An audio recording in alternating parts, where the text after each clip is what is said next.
Hello，大家好，我是 Serafina，所以今天这个视频我是想做的蛮久了的，因为我身边有很多朋友问过我是怎么在英国找到工作的。今年算下来，应该是我在英国的第8年了，听起来其实挺久了。对我个人来说，就好像一眨眼的功夫。但我特别清晰的记得找工作那一会儿，有经历过那种不知道该从何下手的感觉，所以今天这个视频希望能够帮助到你。首先，我想讲一下我的个人经历吧。我是15年来的英国开始读高中，我去的北安普顿的一所文法学校叫 Northampton Grammar School。我当时报考的科目是数学、高数和经济。高中2年之后呢，我申请了 Bournemouth University， 它是在一个非常美丽的海边城市。大学毕业后呢，我又申请了伦敦金匠学院 Goldsmiths University 的纪录片的硕士专业。1年之后我就研究生毕业了。毕业3个月后呢，我就找到了现在我在伦敦工作的一家纪录片发行公司。现在工作算下来快1年半了，将近2年的时间了。好，言归正传。所以呢，在英国拿工签难不难？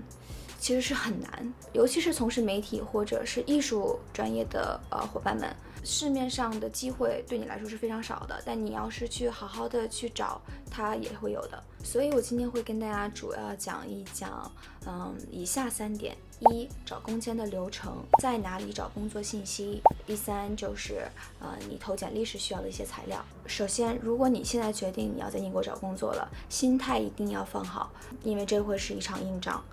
如果你只剩下3到4个月的时间，像我之前一样，你就把它想象成一场100米冲刺，你就冲就对了。因为咱们是持有中国护照，所以你想要在英国找到一份全职工作，你是需要有公司给你做担保，提供一个工作签证的，就是所谓的 Tier 2 Visa。我们在找工作的时候要非常的明确，你要求职的这家公司它是否有签证资质，就是所谓的 Sponsor License。这个呢，你是可以在gov.uk 下面这个文档里面去翻阅的，看看所求职的公司是不是在这个列表里面我的 link 就会放到视频底下。如果你申请的公司它连 sponsor license 都没有，你面试通过成功了，给了你 offer 都没有任何意义，所以就千万不要浪费时间。如果你从我刚刚提到的那个文档里面没有查到你现在想要求职的这个公司的名字，他工作的简介中也并没有明确的表示他是否可以提供你visa sponsorship， 那我建议你就是给 HR 打电话，或者是你发邮件给公司提前问好，避免浪费时间嘛。其实市面上有很多不同的网站但我个人用的最频繁的当时是 LinkedIn， 就是领英。你可以呢就输入不同的关键字搜寻就可以了。我觉得整个界面也都是非常的简单明了。投简历的时候最主要的就是 CV 和 cover letter。我个人建议求职信要根据不同的公司而单独去写，表明为什么你会选这家公司，为什么你觉得这个职位适合你，和你能给这个公司带来什么。总体来说，英国公司很看重实习经验，就是 work experience， 所以你的 CV 的 work experience 里面尽可能的写得更详细一点，并且连接到通过这个实习得到了哪些技能。同时推荐给大家一个我自己常用的设计简历的网站，叫做 Canva， 非常适合有想要处理一些快速设计排版的需求的朋友。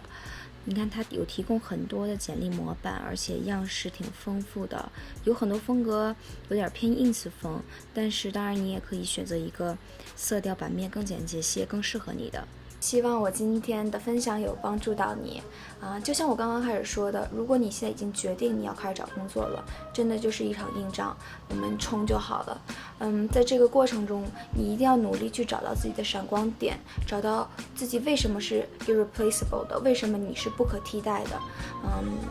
你的竞争者可能会有很多，但是如果你能找到这些我相信你会成功的，加油！